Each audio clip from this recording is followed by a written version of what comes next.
শেখ হাসিনা যখন গরুর মতন রাস্তায় রাস্তায় পিটাচ্ছিল, কই ছিলেন আপনারা? লক্ষ লক্ষ লোক। আপনি যদি সোশ্যাল মিডিয়াতে অ্যাক্টিং চেয়ারম্যানের কথা শোনেন, বিএনপির মহাসচিবের কথা শোনেন, বিএনপি স্ট্যান্ডিং কমিটির মেম্বার সালাউদ্দিন আহমেদের কথা শোনেন, সবাই বলছে যারা শেখ হাসিনা বিরোধী আন্দোলনে একসাথে কাজ করেছে, আমরা সবাইকে নিয়ে ভবিষ্যতে জাতীয় সরকার গঠন বলেন, সবাইকে নিয়ে আমরা সামনে কাজ করব। আজকে দেখেন তারা আমাদের সাথে পরিপূর্ণ প্রতারণা করেছে। সমস্যা নেই, আমাদের ক্ষমতা এমপি মন্ত্রী হওয়ার লোভ লালসা নেই, আমরা সেটা দিকে যাব না। তবে আমরা আজীবন মনে রাখবো সেই প্রতারণা, বেমান, মির্জাফরের কথা। আসন নিয়ে তো মানবিমান আমরা বলি নাই, মনোনয়ন নিয়েও আমরা মানবিমান বলিনি।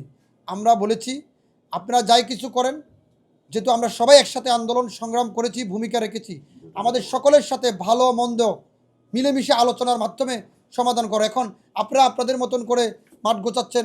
এখন আমরা তো প্রায় আপনাদের সাথে একসাথে ছিলাম, কি করছেন কি করে নাই, শেষ সময় এসে আমরা কী বলবো? এই জিনিসটা 5 তারিখের আগে করতেন, 5 তারিখের আগে করতেন। আপনাদের কেমন কেমন মেধা, কেমন বিজ্ঞানীরা একত্রিত হয়েছে শেখ হাসিনাকে দৌড়াতে।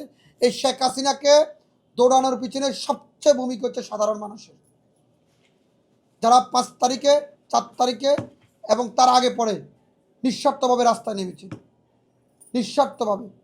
আমরা গত 15 বছর একটি বড় রাজনৈতিক দলের অনেক প্রোপাকাণ্ড, অনেক ভুল ত্রুটি আমরা আড়াল করে রেখেছি। ঘরের লোক কার বিরুদ্ধে কথা বলবো আমরা বলি নাই, প্রকাশ করি নাই, এখন বলতে বাধ্য হচ্ছি যে প্রতারণা আর যে মানুষকে আশা, ফেসবুকে এসে, সোশ্যাল মিডিয়াতে এসে দেশবাসীকে বুলি দেওয়া, মানে বুলি মানে যে স্বপ্ন দেখানো, সেটা আজকে আমরা প্রকাশ করে দিলাম যে আমাদের সাথে 2-4-10টা রাজনৈতিক দলের সাথে প্রতারণা করেছেন। তার মানে জাতির সাথে ক্ষমতা আসার পরে প্রতারণা করবেন না আপনারা, সেই গ্যারান্টি কি দিতে পারবেন? পারবেন না। স্বল্প সময়, এখনও নির্বাচনও হয়নি, তফসিলও ঘোষণা হয়নি, এর আগে আমাদের সাথে আপনার নানান ধরনের প্রতারণা, তুচ্ছ তাচ্ছিল্য ব্যবহার, ছোট দল, কয়টা লোক আছে, কয়টা কর্মী আছে। আরে ভাই, শেখ হাসিনা যখন গরুর মতন রাস্তায় রাস্তায় পিটাচ্ছিল, কই ছিলেন আপনারা? লক্ষ লক্ষ লোক কোথায় ছিলেন? তখন আমরা ব্যানার নিয়ে এভাবে রাস্তায় দাঁড়িয়েছি, 1-2 করে প্রতিবাদ করেছি। তখন তো আপনাদের এই লক্ষ লক্ষ লোক দেখা যায়নি। আজকে ধরেন আপসীর নেত্রী বেগম খালেদা জিয়া হাসপাতালে মৃত্যুর শয্যায় আছেন, তাকে দেখার জন্য লক্ষ লক্ষ লোক জমায়েত হয়েছেন। কই? যখন তাকে বালুর ট্রাক দিয়ে অবরোধ করা হয়েছিল, যখন তারকে বালুর ট্রাক দিয়ে সেখানে অবরুদ্ধ করে রাখা হয়েছিল, কই? তখন তো 500 লোক নিয়ে রাজপথে সেদিন কেউ নামেননি। সেদিন শুধু জামাত ইসলামের 2টা না 3টা মিছিল নেমেছিলেন, সেই মিছিলে জামাত ইসলামের ছাত্র সংগঠনের লোক নিহত হয়েছিল। আপনি আজকে আমাদের সবাইকে এভাবে ভুলে যাচ্ছেন, অসুবিধা নাই, আল্লাহ ভরসা। একদিন সময় আসে না, সময় বারবার আসে।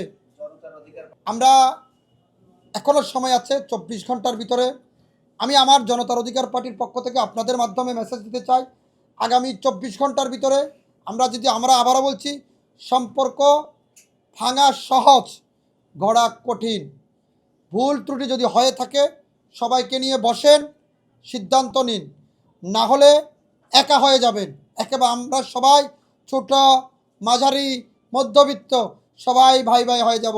আপনারা কিন্তু আবারও একা হয়ে যাবেন। আর যখন একা হয়ে যাবেন তখন বাংলাদেশের মাটিতে নির্বাচনের স্বপ্ন বাস্তবায়ন হবে না। হই হই রই রই চলবে না।